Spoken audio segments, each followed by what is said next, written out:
recording. And so our mutual friend Brian, the IRS guy, who everyone knows him as, who he and I have been in. We've never once met. Oh yeah, you got it. Yeah. You sent me one of those. Yeah. Sure, but yeah, he and I send texting fights every day. Yeah, and he told me when I first had him on, it was a while ago actually, about you. And the only thing I know, we spoke briefly on the phone, like a couple months ago. And the only thing I know about you is that you were at the Mandalay Bay shooting, and I think was it November 2017.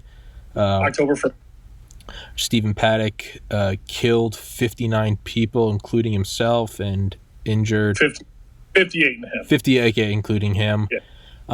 He injured, I think, 500 with direct fire, and I read just this past weekend, over 800 indirectly.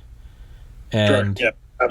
That's all I know about it. And for everybody listening, Aaron's going to tell his story, and we're going to talk about it. And as we just spoke before this, just like when I talk about coronavirus, or yesterday we talked about 9/11 conspiracies with some FBI guys, none of this is to disrespect anyone that has passed from these events. He's going to recap his story, and I don't know, maybe we get into conspiracies, maybe not. Regardless, that's not to shit on the grave of anyone who did die. It's a discussion, but it is important to emphasize that, because you never know. You never know who was where, right? I mean, I've had on firefighters who were at ground zero. So even when I do 9/11 conspiracy episodes, there's still I still have to be sincere in knowing, like, hey, I had a guest on there, I think 77, Tony Tedeschi, whose best friend was killed in the rubble. I can't make light of it. But I've now been running my stupid mouth for longer than I should. So how about you introduce yourself, man? Yeah, my name's Aaron DeVue. I'm in Las Vegas, Nevada. I moved here in 1989, originally from Lansing, Michigan. I'm a bartender in Las Vegas. Been bartending for about 34 years. I've been fortunate enough to be surrounded with some friends who are good country western fans, and yeah, we let me go back to what you just said. You can do a podcast all you want to and worry about disrespecting people. As a matter of fact, this is just the opposite. This is to show some respect and some story. I think from a victim who was there, that represents a lot of them that maybe haven't been able to share their story, but would like to and haven't had that opportunity. So I hope I speak on behalf of all of them. Most of them. Mm-hmm. So that was every year we've attended that event. We've always been fortunate enough to get VIP tickets, and the reason why that matters is because I was able to park in a specialty parking lot that's right behind the venue. Most everybody else had to park off site. We've attended the event every year. Jason Aldean obviously was singing at the end, and we were there. That was our third and final night. First two nights were kind of, the weather wasn't the best. It was nice out, but it was kind of windy. So, Sunday, for whatever reason, I told this story once before. Something about that night was just different. It was peaceful, but I had friends. 8 of us took my truck, went down to the concert. Just little things kind of pop up that you would never have paid attention to as much until after it happens. That kind of they have a much more impact and much more meaning. For example, walking into the venue, I've always my family's been very respectful to first responders since 9/11. So we walked in the venue and we talked to a couple of the officers, shook their hand, everything else. And I actually talked to one of them and let him know that, hey, man, there's a lot of naysayers out there right now, but we appreciate what you do. Thank you for everything. And we appreciate you. We're outnumbered voicefully, but not by heart. And we all support you. So don't forget it. It was interesting because he said it was, just thank you for that. We get that once in a while, but it's just nice to know tonight we don't have to worry about that at a venue like this. And that was before the concert had even started. So now we get to the event. Just the concert's going great. Vibes are good. Everybody's having just a great party time, right?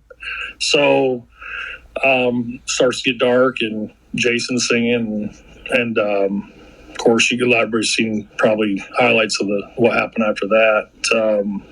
Personally, I was different than a lot of other people because I just sat there. I'm like, this is kind of weird. Why is somebody, playing a nasty joke and trying to scare everybody? This is ridiculous. And so I kind of sat there and all, just hadn't quite processed the whole thing. Just seemed odd to me. And then the next thing that happens is the people falling all over the place and blood, coming out of people and stuff like that. And I realized I was mistaken. This is real. This is the real deal.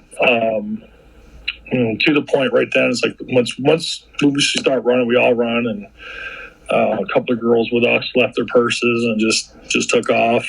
I don't want to. Sorry if I stumble. I'm not a real good speaker here. No, so dude, no, you're fine. Go. You do whatever you want, man. But so we leave the event from where we were at, and where we were at was a three-story with the railroad cars that are made out to be like a VIP suites. Mm-hmm.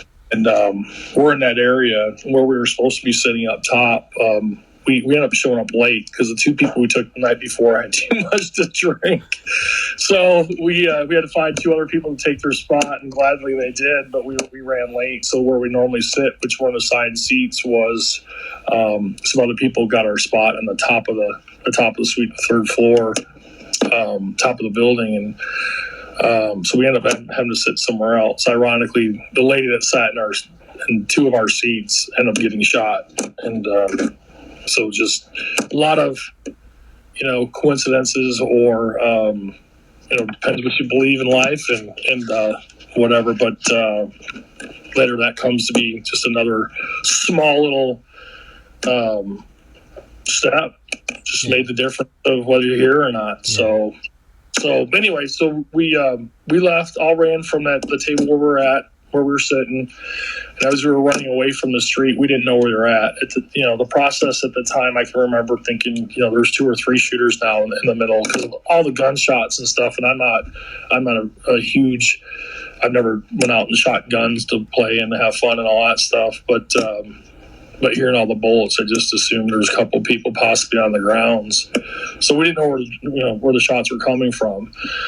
But most people ran to Las Vegas Boulevard. I think naturally you ran to the direction where you came from, which entrance you came in. So ours was on the opposite side in the back. Of course, that's where my vehicle was too. But as we're running, we run away, and the bullets start coming, and we all duck for cover, and we have a little spot by a little concession stand, serves drinks and whatever. And we get there, and of the 8 of us, there's, I think, 2 had already left earlier in the day because they had to go. So now there's 6. So of the 6, one of them was, she went underneath the bleachers instead of or the steps where we're at, instead of coming with us. So there's 5 of us, and we had to go back to get her. Ended up getting her, came back to where we were trying to duck again, and now that spot's taken. We ended up running farther, about 2/3 of the way to the back, and there's another concession stand probably on the way back. We stopped there, and then the stage lights came on and floodlights, just the music stopped and everything else, and just brightly just open up the whole grounds where people were, the general admission in front of the stage. And it was crazy because when we got down there, it's just such a pivotal point, and just so graphic for me. The hard part is looking back. While we were down, people were running by us. The girls they're on their hands and knees, and we're kind of ducking down over top of them. And people trying to hurt them or anything, but they're running so fast. We're just trying to guide people. It's like, hey, run, but careful of the girls. You're stepping on their fingers and their hands, whatever.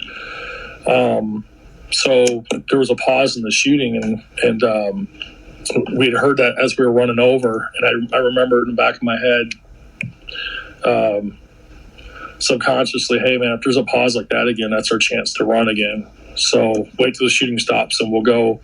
But I looked back towards the front of the stage and had a glance, and it was just hard to describe, but there were people that were shot all over that area.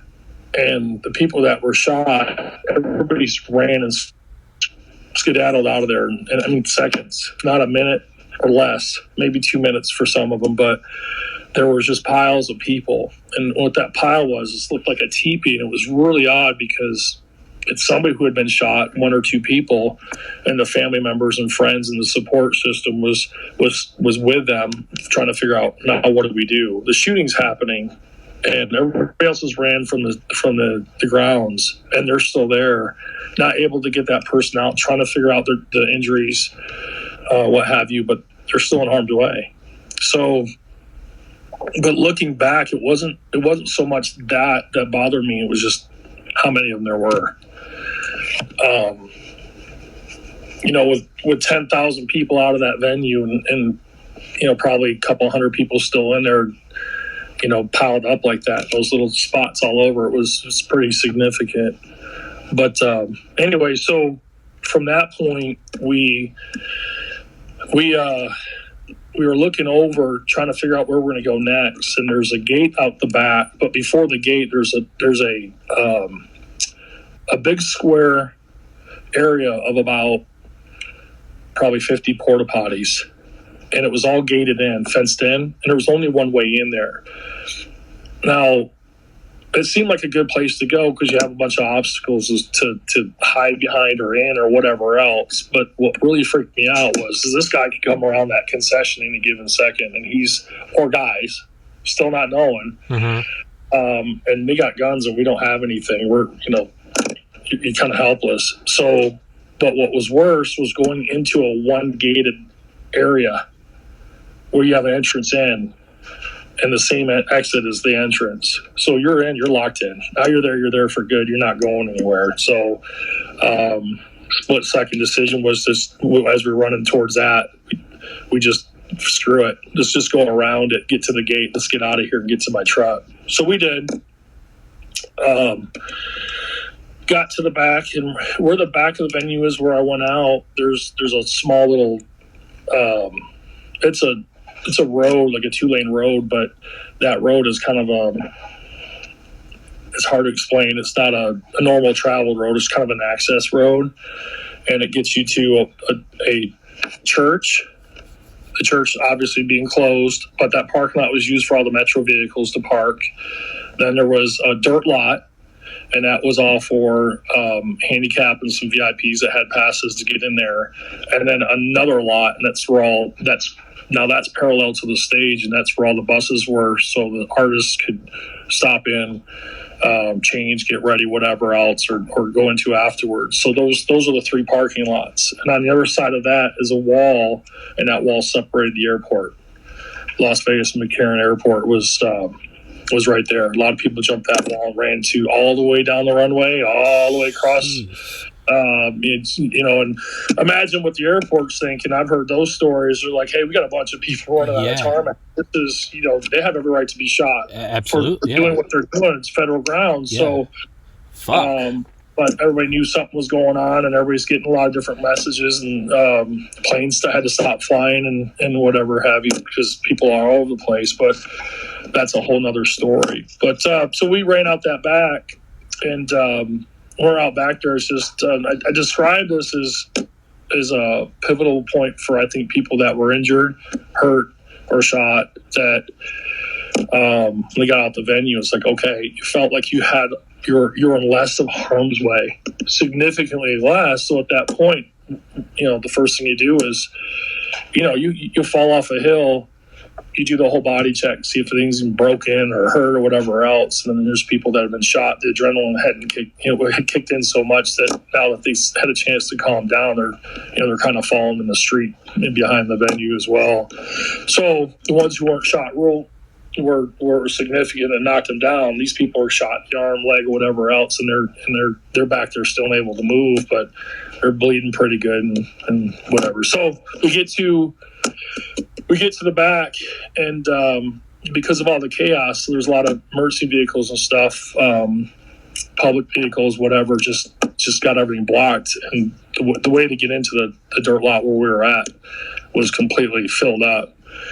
So we got to the corner of that fence, and it's those utility fence that they wire up and put together, and they're 7, 8, 9 feet or whatever.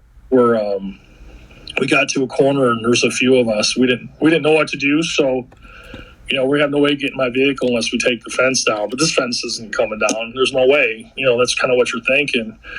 But we got nothing loose but to push that fence, and I just tried that thing because the adrenaline that we had going, that thing came down like nothing.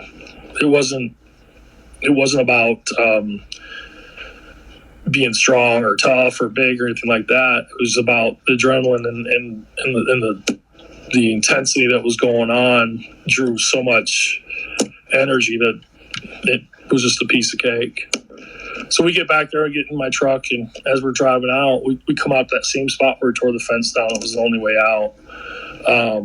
There's not too many vehicles moving at this point. It was probably, I don't know how, for some reason I feel like I was the only one that had transportation that was actually to get out of that area.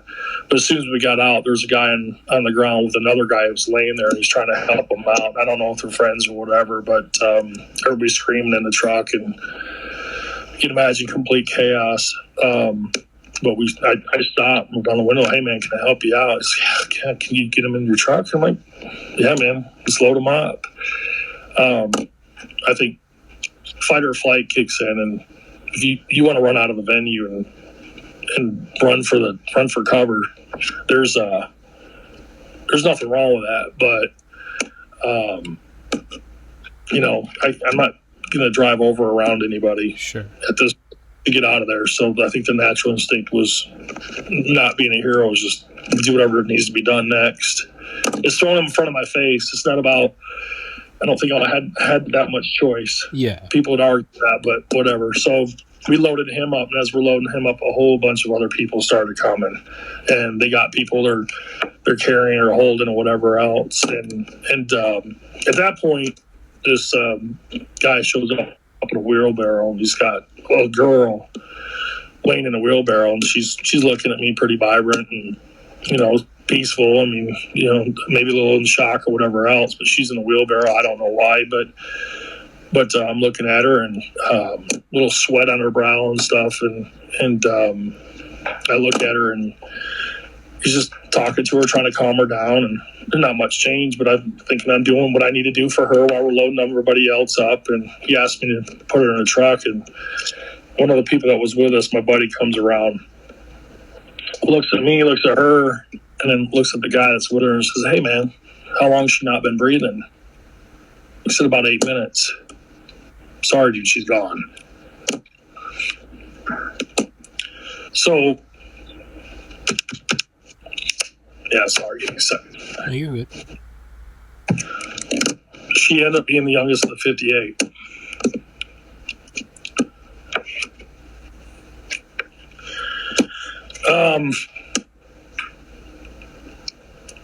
A lot was missing after that. My focus it was complicated. Just kind of changed direction. 50 different directions, probably. Didn't know what to do, but we loaded up, whoever else we could get. As my truck, everybody's in the back. I had a Toyota Tundra. It got shot too, and I'm being told by a guy who ran at my truck so fast, he hit the door of my truck, puts a dent in my truck, and says, "Dude, stop! You got to get more in there." I'm like, "Man, put him in, get him in there. We need to load this up." I'm like, "I'm loaded," and everybody else is yelling. Like, we don't have any more room. We can, stack on top of each other. But I ended up seeing that guy later, and he said while we're having that talk and trying to get more people in the vehicle, and that's when the vehicle got shot. So another ironic deal there. Crazy. But so at that point, we have everybody we have, and we're driving down to the end of that access road, and that at the end of the access road is where all the ambulances were that were trying to get in and couldn't get any farther. They just made triage right there on the side of the road. There's another black truck that was out there. It was commandeered and took a whole bunch of people to the hospital. That's not me. And a lot of people get me confused with that person. Say, hey, yeah, I've seen that. I'm like, no, I'm not. I'm not that same guy. So I want to make sure we're clear that I'm not trying to portray myself as somebody I'm not. So we get to the end, and having everything that happened with that girl, I'm in a different spot emotionally than everybody else in my vehicle, and they didn't know that at the time. So of course it looks like I could have done a lot of things differently. Questioned about it, not understanding, where I was at, where it happened. But anyway, so we got them to the end of the road, unloaded them, and I'm like, I got to go back. I got to make up for what was just lost. So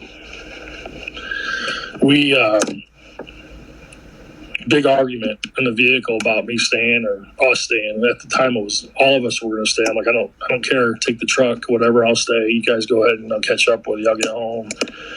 And at that point, my girlfriend, she gets a phone call from her daughter. She had left quite a couple hours before, and she's screaming, of course, at the other end, worried about her mom and what's going on, and everybody's trying to process the whole thing. And so at that point, of course, my reaction, my focus changes again. It's like, okay, where's she at? Let's go. I jump back in the truck and we drive to go get her, and she's down the street about a mile. And we get to her, and focus has changed, but still kind of regret not going back. If I'd have known she was a mile down the street and she was safe, I wouldn't have left. But sorry, I'm tapping on a pen. No, you're fine. You do you.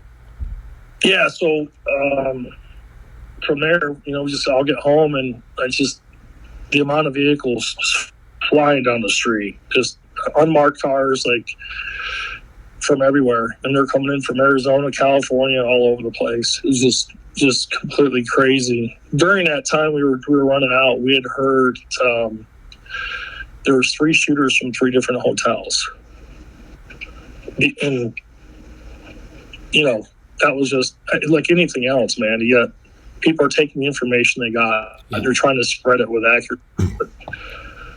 We get the information. Hell, we didn't know what was going on. Then we heard it was 5 shooters, 5 hotels. And then it was, come to find out, that was a shooter from one of the 5 hotels is what they were saying. So I don't know. I don't know about the conspiracy theory. I tell you, the kid that we loaded first, he had 3 bullet wounds within 4-inch diameter, just above his belly button. So, he's alive. The girl in the wheelbarrow, she ended up, I didn't see anything. I didn't see any wounds or nothing, and couldn't figure out what was going on. But come to find out later, to explain both of those, the gentleman, the bullet hit the ground and split in 3 pieces, and that's how he got hit. But the girl got shot through the shoulder and on the side, hit a major artery, hit her spinal cord, went out the back. So I'm not going to see any of the damage there, but so got a lot of explanations. Sir, I just, one of the weirdest things that happened after that was being empty. I tried to find some sort of purpose and figure out, how does life begin? Found an earring and tried to find out who that earring belonged to. Didn't find out who the earring belonged to, but I ended up finding the family of. It ended up being Bailey Schweitzer. Some people say it wasn't her. some of the stories doesn't make sense to other people, and it doesn't matter. So, I mean, it could be questioned all day long, but I believe that's who it was until somebody tells me otherwise. We ended up, my daughter was in town, and we went down, and ironically, it was the third night of the event. Her birthday is the 29th of September. She's supposed to be there, and she made other arrangements. She couldn't make it, but she ended up coming in after that whole deal, and we went down and went to Bailey's funeral in Bakersfield, California, and met a bunch of people, and they all welcomed us and stuff. And I don't want to get into all that, because if they see this, it's kind of disheartening. Yeah. And that's what I mean. I'm trying to show them respect, and I hope they hear my story. There were some survivors that actually got together, a group of girls that questioned everybody on Facebook. So I have a lot to say to them. Yeah. Because the rumor has it they went to the family and said I was a fraud. What the fuck? Yeah. So we have. You can talk about conspiracy theories all you want to, but this is an opportunity for me to say, hey, I didn't ask for this. Mm-hmm. Don't wish it upon anybody. But there's some girls that raised money, never produced the merchandise on behalf of Route 91, took charity money, said they were something they weren't. And that's some really, dude, that's some evil shit. Yeah. And they were so concerned about who they were. Then I changed the whole story when I started talking about all this, but give me a chance after everything has happened for me to tell you that I guarantee you they'll get this podcast and they'll have a lot to say. And that's okay. Karma.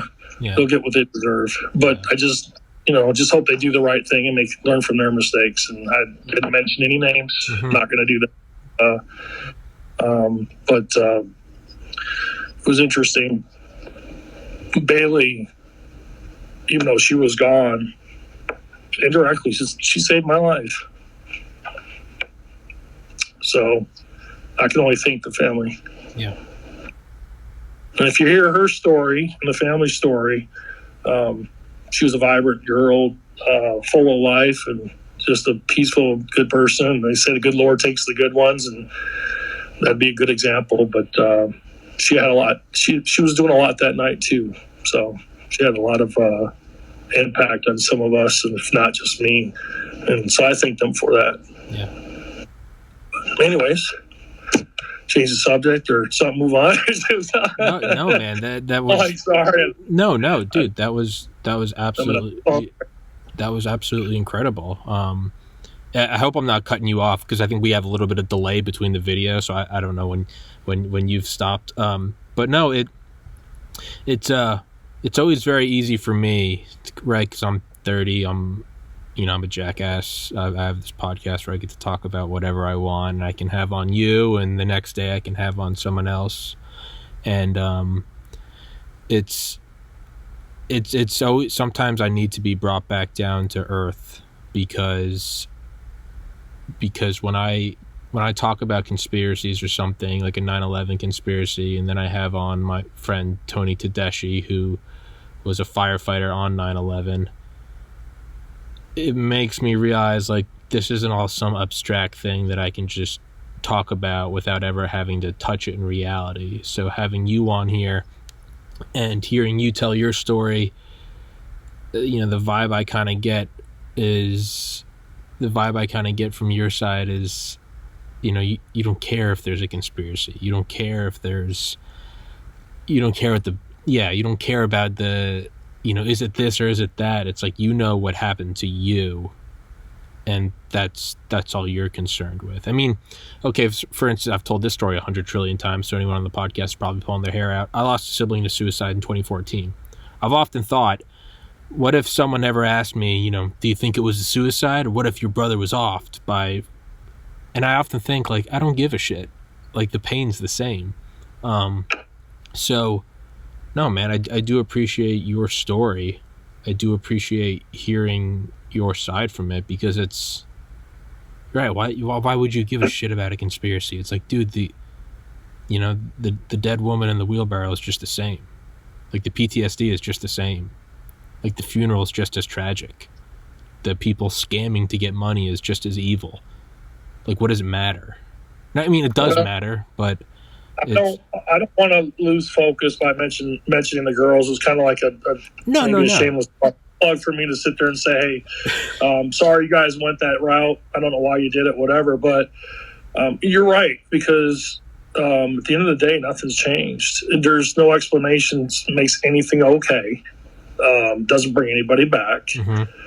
Doesn't change the pain. I will say, though, imagine you with your brother, if it wasn't suicide, that was a exclamation point explanation. You know what I mean? Mm-hmm. Then you would have answers, and you're entitled to those. Sure. So for that reason, that doesn't change my position. I'm still here. I didn't lose a loved one. I seen the impact of what had happened, but there's nothing about Paddock. I barely remember his name because I could care less. Fuck that guy. We'll call him Bob. Yeah, anything but anything but his name. Call him Bob. Anything but respectful. Yeah, he's definitely not normal. No. But anyways, the conspiracy part. I'll tell you, I've heard 33.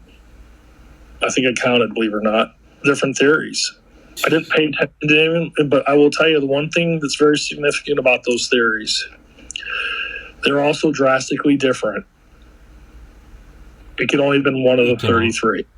Correct. It's... Dude, I'm not that smart. Yeah. Neither am I.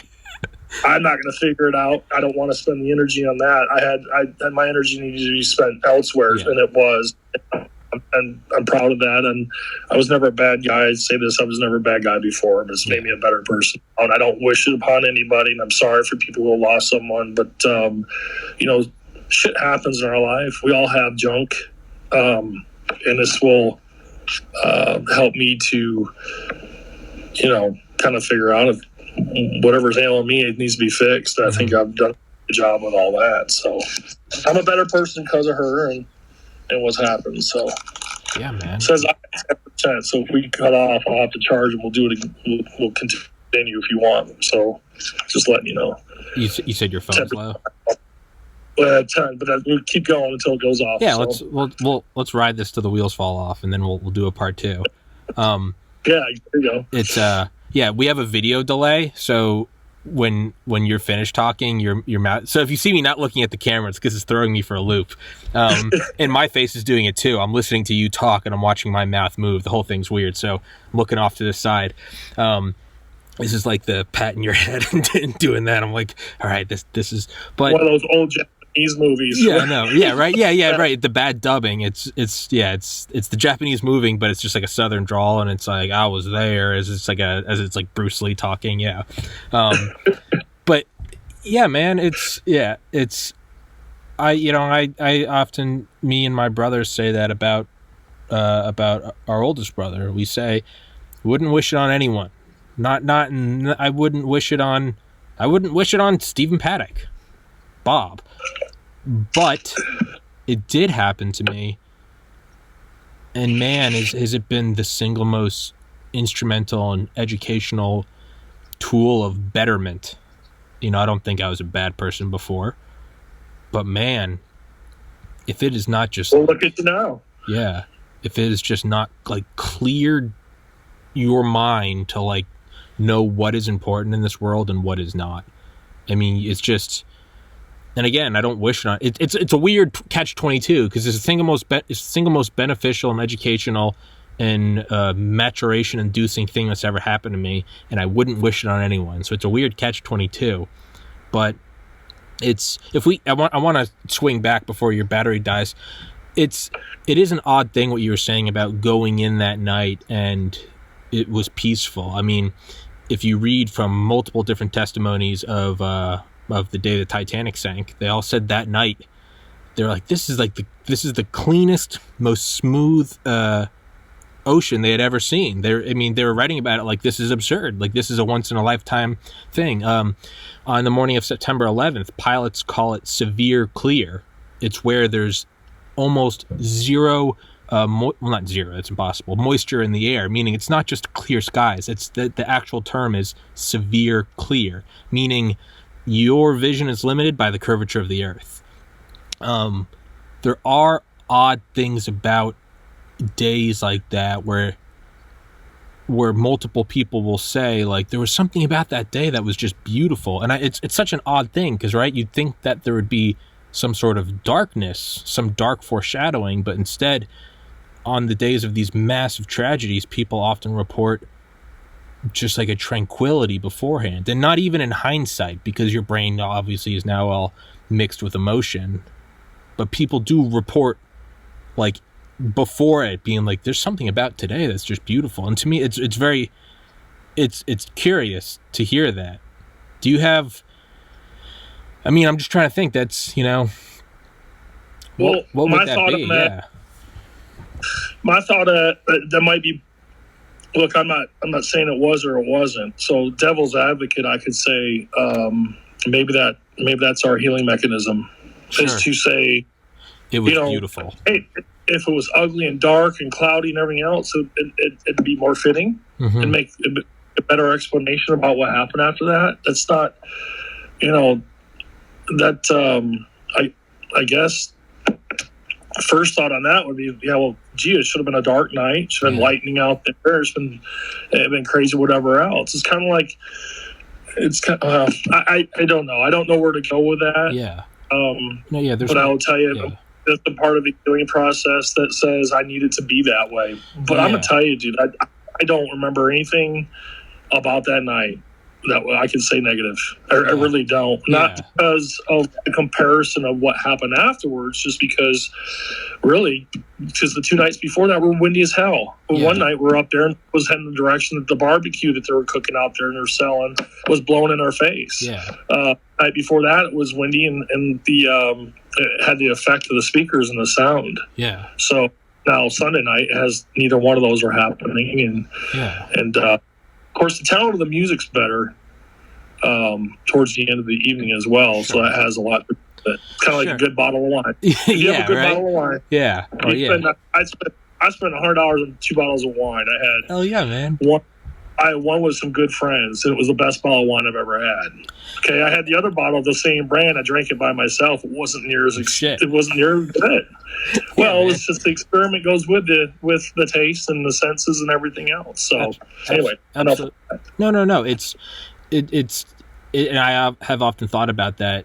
Yeah, is that just a coping mechanism? Does your brain look back at it and gloss over and call it beautiful? But the weird thing is about, I can't remember I think it was April 15th, 1912 when the Titanic sank, which I never thought about before. That was the date I lost my brother. Obviously not 1912, but the reports of the otherworldly calmness are from before the iceberg.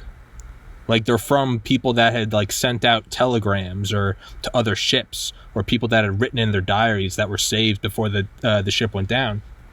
Same thing with 9/11/01. Is there are reports from, like, news reporters and pilots, like, that morning prior to the hijackings of, like, man, today is something special. And to me, that's what is that? Not that you can know the answer, not to throw that on your shoulders, but I don't know. No.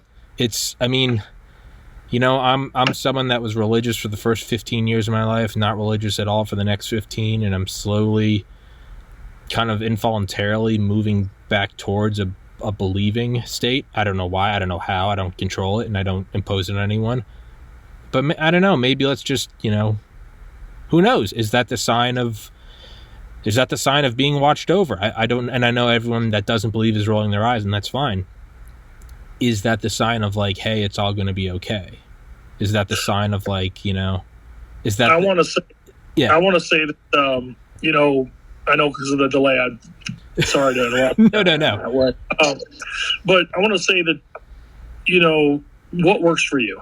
You know what I mean? Is it a coincidence? Sure. Okay, so what? It can be a coincidence and nobody else cares or whatever else. But if it makes you a better person, it can't be wrong, dude. Yeah. I want to give you examples. Yeah. So my dad was dying of Lou Gehrig's disease, and he fought for 3.5 years. And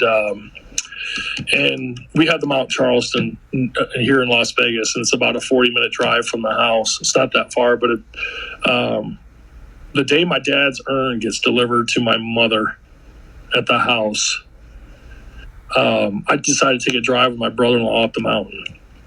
We go up the mountain. I'm looking for driftwood, and I want to take a peaceful drive. That's an excuse just to get up and just clear the head and just enjoy the beauty of Mother Nature, right? So we get up there, and we pull over top of the mountain. Near the top, we pull over, and I go down a trail, and I go off the trail. Buddy, I don't know what these signs, and I got lots of them, but I found an urn of a 16-year-old girl in the mountains off a trail, half buried, stuck against a tree.